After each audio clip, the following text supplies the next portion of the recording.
Alors cette semaine, comme la semaine dernière, j'ai passé beaucoup de temps à chercher un produit. Et comme je suis en école d'ingénieur, je dois aussi réaliser un stage de dernière année, donc un stage de 6 mois que je dois faire dans une entreprise. Donc j'ai eu pas mal de choix pour ces stages, mais il y en a un qui a particulièrement retenu mon attention.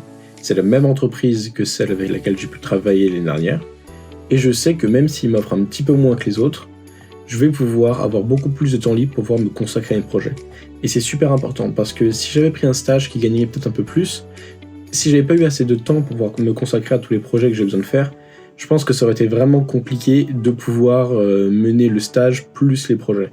Donc j'ai préféré choisir celui-là, comme ça j'ai du temps, et je suis prêt pour pouvoir faire mes projets. Donc cette semaine, j'ai pu déjà passer à la banque, parce que, pour faire le prêt, donc passer à la banque. Donc l'argent, je le recevrai lundi prochain. Donc entre lundi prochain et maintenant, je vais essayer de travailler toujours la recherche du produit, mais j'y reviendrai à la fin de la vidéo. Donc déjà, j'attends l'argent pour deux choses. Alors la première, c'est l'enceinte, parce que pour l'enceinte, donc actuellement, j'ai l'amplificateur que j'avais fabriqué à la main il y a quelques temps, j'ai l'équaliseur, et j'ai le récepteur Bluetooth, et on va dire une partie de l'alimentation, mais du coup il va me falloir encore plusieurs autres composants. Donc déjà, je vais devoir acheter directement une autre alimentation. Alors je l'achète déjà toute faite parce qu'il y a déjà plusieurs alimentations qui sont disponibles, enfin même une grande quantité d'alimentations disponibles. Et ça sert à rien que je passe vraiment trop de temps à faire ça parce que c'est une partie qui est compliquée, créer une alimentation sans bruit. Ça me prendrait beaucoup de temps et d'argent juste pour arriver à la créer moi-même, alors que c'est une partie qui est trouvable extrêmement facilement sur internet. D'ailleurs, pour tous ceux qui ne savent pas forcément ce que c'est qu'un equalizer, c'est la partie de l'enceinte qui va pouvoir permettre de gérer indépendamment les basses, les médiums et les aigus pour pouvoir leur mettre plus ou moins de puissance. Donc pouvoir gérer un peu en fonction des musiques, en fonction de l'effet qu'on veut donner à l'enceinte. Donc si ça vous intéresse, je pourrais faire une vidéo explicative où je montre réellement comment est-ce que j'ai construit l'enceinte de A à Z, donc les schémas que j'ai pu fabriquer, tous les PCB, donc les plaques sur lesquelles j'ai pu poser les composants, et tous les composants, comment je les ai commandés, combien ça m'a coûté, etc. Mais pour l'instant, je pense que ça sert à rien de rentrer trop dans les détails, tant que j'ai pas, on va dire, un produit qui est fonctionnel et qui marche réellement. Donc cette semaine, je vais commencer à acheter déjà les haut-parleurs, donc des basses, médiums et aigus. C'est une enceinte 3 voix, parce que je me suis dit que c'était beaucoup mieux pour le son. Et aussi, en règle générale, une enceinte 3 voix, ça n'existe pas vraiment sur les enceintes portables. Donc je me dis c'est un plus, toujours, à ajouter. Et pour la puissance de l'enceinte, parce que je fabrique une enceinte de 500 watts, donc c'est vraiment énorme, je me dis que c'est bien d'avoir des basses très puissantes, des médiums un peu moins et des aigus beaucoup moins puissants. Alors, donner moins de puissance aux aigus, en fait, ça fera quand même, on va dire, la même intensité sonore que les basses. C'est-à-dire qu'il faut beaucoup moins de puissance pour des sons aigus pour être très fort, mais il en faut beaucoup plus pour des basses pour être vraiment très fort. Donc en règle de comparaison, s'il y a on va dire 1 de puissance pour les aigus, il y en aura 3 pour les médiums, et il y en aura 9 du coup pour les basses. Donc il y a 3 fois plus de basses que de médiums, et 3 fois plus de médiums que d'aigus.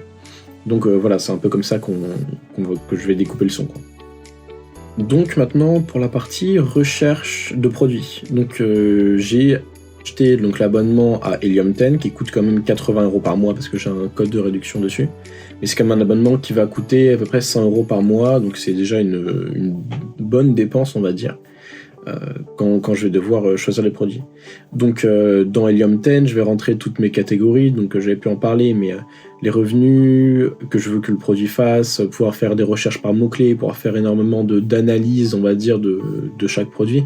Pareil, c'est un logiciel qui est plutôt complexe à utiliser en réalité, qui permet vraiment d'analyser en profondeur tout ce qu'on peut trouver sur Amazon, toutes les datas qu'on pourra trouver sur les produits.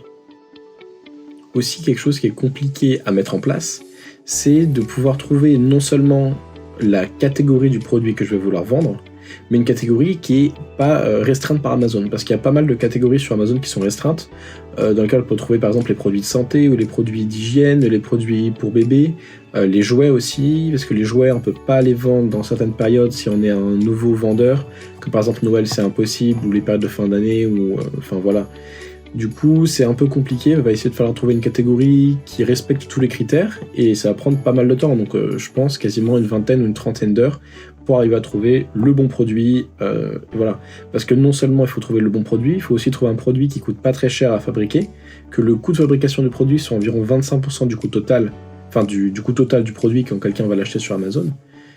Donc c'est compliqué, c'est-à-dire qu'il y a énormément de catégories qu'il faut respecter, et ça va prendre quand même beaucoup de temps à essayer de trouver un bon produit. Mais comme c'est l'étape la plus importante, je vais passer vraiment la majorité de mon temps là-dessus pour essayer de trouver le produit parfait pour le lancement du premier produit. Alors du coup, les 2 dernières semaines étaient relativement similaires, parce que en réalité j'avais pas vraiment l'argent, donc c'est de l'argent que je voulais débloquer, mais je l'avais pas réellement sur mon compte. Mais la semaine prochaine, ça va plutôt changer, parce que déjà, maintenant que je sais que l'argent arrivera exactement le lundi prochain, je vais pouvoir faire les premiers investissements, donc acheter vraiment tout ce que j'ai besoin pour l'enceinte, donc l'alimentation, les haut-parleurs, pour faire les premiers tests de l'enceinte. Donc je vais pouvoir montrer un peu tout ça en vidéo, pouvoir tester les puissances, pouvoir voir si je me suis pas trompé dans les composants, parce que comme j'ai tout fait à la main, les composants peut-être qu'ils sont pas forcément les mieux adaptés. Alors, j'ai fait ça de telle sorte que les composants soient normalement beaucoup plus résistants que ce qu'ils devraient être. C'est-à-dire que vraiment l'enceinte, je l'ai pensé pour qu'elle tienne dans le temps, c'est-à-dire que les composants, je vous montrerai sur les breadboards. Les breadboards, c'est des plaques sur lesquelles on fixe les composants et qui ont toutes les connexions entre composants. Et voilà, du coup, j'ai pensé l'enceinte pour faire le plus durable, le plus résistant possible. Et j'ai même utilisé les PCB, les breadboards, en aluminium pour pouvoir mieux disperser la chaleur, parce qu'un amplificateur, c'est quelque chose qui chauffe beaucoup, surtout d'une grosse puissance comme ça, et plus la chaleur est dissipée, plus l'amplificateur pourra marcher longtemps, dans la durée, sans surchauffer. Voilà, donc il y aura pas mal de nouveaux du côté des enceintes, et pas mal aussi de nouveaux du côté donc, du produit, si j'arrive à trouver un produit qui marche, mais il va falloir pas mal de temps pour chercher ça. Et du côté du troisième projet, j'ai pas vraiment commencé encore à essayer de trouver des clients, mais la semaine prochaine, je vais du coup recontacter mes anciens professeurs pour essayer de leur demander s'ils ont des conseils à me donner pour l'écriture, voilà. Mais pour l'instant, je me suis vraiment focalisé que sur l'enceinte et sur Amazon, parce que c'est des trucs qui vont demander beaucoup de temps, et je me dis que c'est ceux qui ont le plus de possibilités, entre guillemets, de vraiment marcher. Parce que surtout, j'ai pas vraiment de piste, je sais pas exactement par où commencer. Donc je me dis, voilà, je me focus sur Amazon, sur l'enceinte, où je sais exactement comment faire, comment ça doit marcher. Et je vais y aller doucement, prendre mon temps sur le troisième projet.